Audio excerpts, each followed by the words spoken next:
Pengadilan terakhir. Pada waktu pengadilan terakhir, ketika semua orang dari berbagai bangsa dan ras berdiri di hadapan tahta Allah Bapa, sebelum dakwaan terhadap diri setiap orang dibacakan, Allah Bapa karena segala kemurahannya mempersilahkan manusia untuk mengajukan keberatan-keberatan terlebih dahulu. Salah seorang berdiri dan mulai berbicara. Allah Bapa yang Maha Mulia, sebelum Bapa mengadili kami, sudilah Bapa mempertimbangkan satu hal ini, bahwa menjadi manusia itu ternyata enak-enak susah. Kadang kami tidak tahu mengapa kami menderita, mengapa kami dihina, mengapa kami mudah jatuh dalam dosa, mengapa kami bodoh, dan lain-lain. Maka sebelum Bapa mengadili kami, apakah tidak lebih adil bila Allah juga pernah menjadi manusia seperti kami?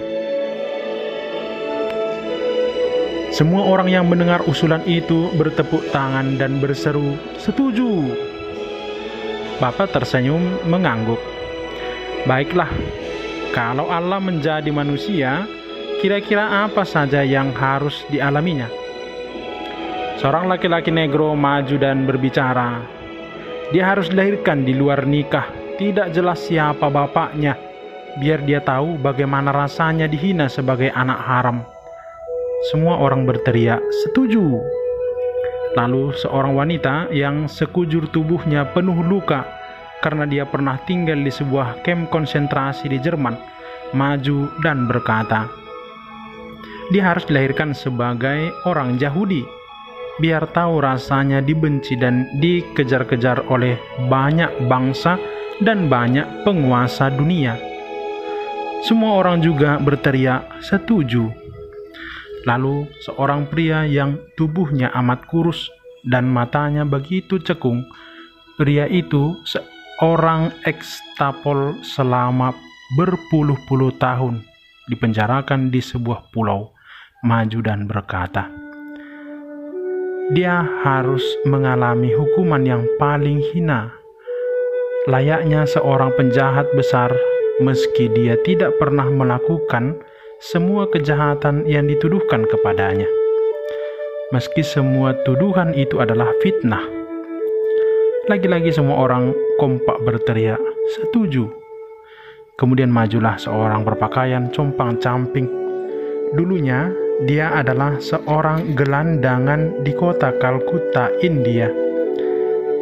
Dia menambahkan syarat yang lain lagi, yaitu dia harus mati dan dikuburkan sebagai orang miskin yang tidak punya sedikit pun uang untuk membeli sejengkal tanah untuk kuburannya.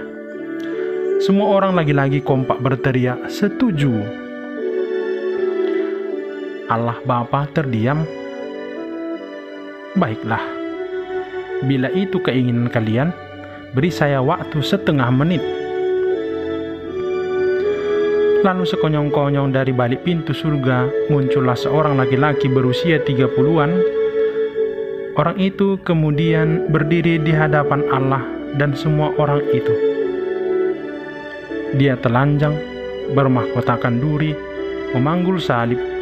Di sampingnya berdiri seorang wanita bernama Maria dan seorang lagi pria yang sudah tua yang bernama Yusuf dari Arimatea, sang pemilik tanah kubur yang pernah dipinjam untuk menguburkan laki-laki itu. Melihat laki-laki berusia 30-an tahun itu di hadapan mereka, semua orang hanya terpaku. Lalu semua orang tanpa disuruh merendahkan kakinya untuk berlutut. Semua orang sadar bahwa Allah di dalam diri Yesus telah mengalami semuanya itu. Saudara-saudari yang terkasih, masihkah kita selalu mengeluh dan mengeluh, padahal tanda keselamatan itu sudah kita peroleh lewat baptisan kita?